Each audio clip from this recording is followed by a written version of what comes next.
नमस्कार, मी पंजाब डक हवामान अभ्यासक मुक्काम पोस्ट गुगळी धामणगाव तालुका सेलू जिल्हा परभणी। आज आहे 10 ऑगस्ट। आजपासून आपण सांगितलं होतं की राज्यामध्ये 11 तारखेपासून सूर्यदर्शन होणार आहे, पण काही भागात आजच सूर्यदर्शन घडलंय। तर हे पाहत आहेत लाईव्ह सूर्यदर्शन। राज्यातील आजपासून परत शेतकऱ्याला खास करून अंदाज, कालच एक अंदाज दिला होता, पण परत एक अंदाज खास करून कशामुळे द्यायचा की राज्यामध्ये आता शेतकऱ्याचे मूग काढणीस आलेलं आहे। तर मूग ज्यांचा काढणीस आलेलं आहे त्या शेतकऱ्यासाठी खास करून आनंदाची बातमी।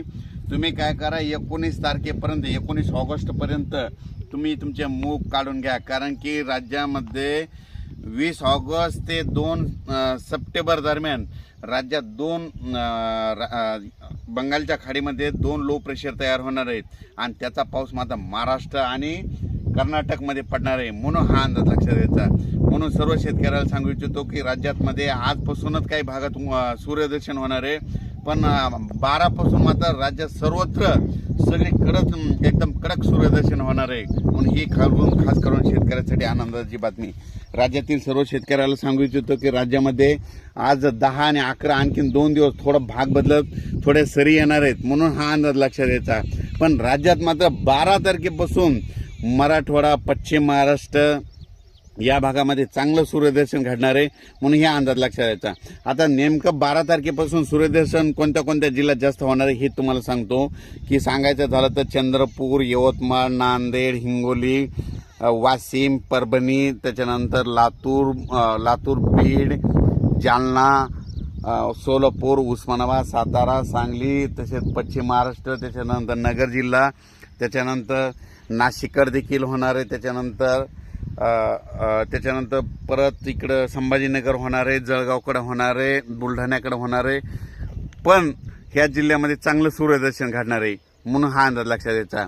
बरेच डाळिंब शेतकऱ्याचे फोन आले होते की त्यांना म्हणजे उन्हाची गरज आहे, म्हणजे त्याच्यामुळे त्यांच्यासाठी खास करून डाळिंब शेतकऱ्यासाठी ही खास करून आनंदाची बातमी। त्याच्यानंतर ज्यांचा मूग काढणीस आलेला आहे त्या शेतकऱ्यांचं, कारण की राज्यामधली परिस्थिती बघितली नंतर फेरफटका मारल्याच्या नंतर बऱ्याच शेतकऱ्याचा मूग काढणीस आलेला आहे। तर ह्या म्हणजे आता 10 दिवस सूर्यदर्शन भेटणार आहे आणि त्या शेतकऱ्याचे मूग सुखरूप घरी येणार आहेत, म्हणून खास करून त्यांच्यासाठी देखील आनंदाची बातमी। आणि काय झालं, काही भागात श्रीगोंदा झालं, परभणी जिल्ह्यात गंगाखेड, परभणी जिल्ह्यात काही ठिकाणी, बीड जिल्ह्यात म्हणजे असा पाऊस झाला की तिथं लातूर जिल्ह्यात देखील असा पाऊस झाला की त्या ठिकाणी वापसात नाही 1-1.5 महिना झाला आणखीन सूर्यदर्शन झालं नाही। तर त्यासाठी शेतकऱ्यासाठी आनंदाची बातमी। तुमच्या देखील तिकडं मध्ये 11 तारखेपासून तुमच्या देखील कडक ऊन पडणार आहे। 10 दिवस चांगलं सूर्यदर्शन करणार आहे। तुम्ही शेतीचे कामे करून घ्या, फवारण्या करून घ्या। आणि परत सांगतो की तुम्ही काय करा, 20 ऑगस्टच्या आत तुम्ही तुमची सर्व शेतीची कामे करून घ्या, कारण की 20 ऑगस्ट पासून ते 2 सप्टेंबर दरम्यान बंगालच्या खाडीमध्ये 2 लो प्रेशर होणार आहे आणि त्याचा पाऊस मात्र कर्नाटक आणि महाराष्ट्रामध्ये चांगल्या स्वरूपाचा पडणार आहे। म्हणून हे सर्व शेतकऱ्यांनी हा आत्ताच अंदाज लक्षात घ्या।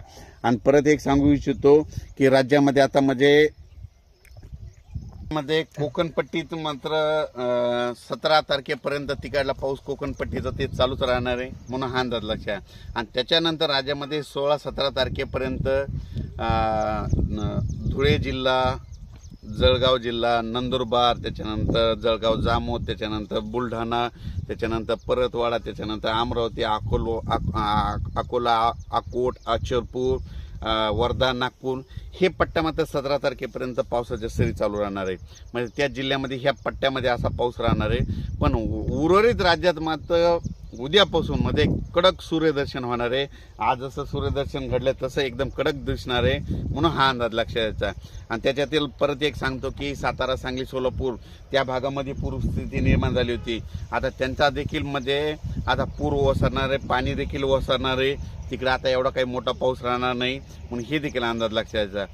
पण 20 ऑगस्टच्या नंतर 20 ऑगस्ट ते 2 सप्टेंबर दरम्यान मात्र परत राज्यात पावसाची शक्यता आहे, म्हणून हा अंदाज. अचानक वातावरणात बदल झाला तर लगेच एक मेसेज दिला जाईल। धन्यवाद।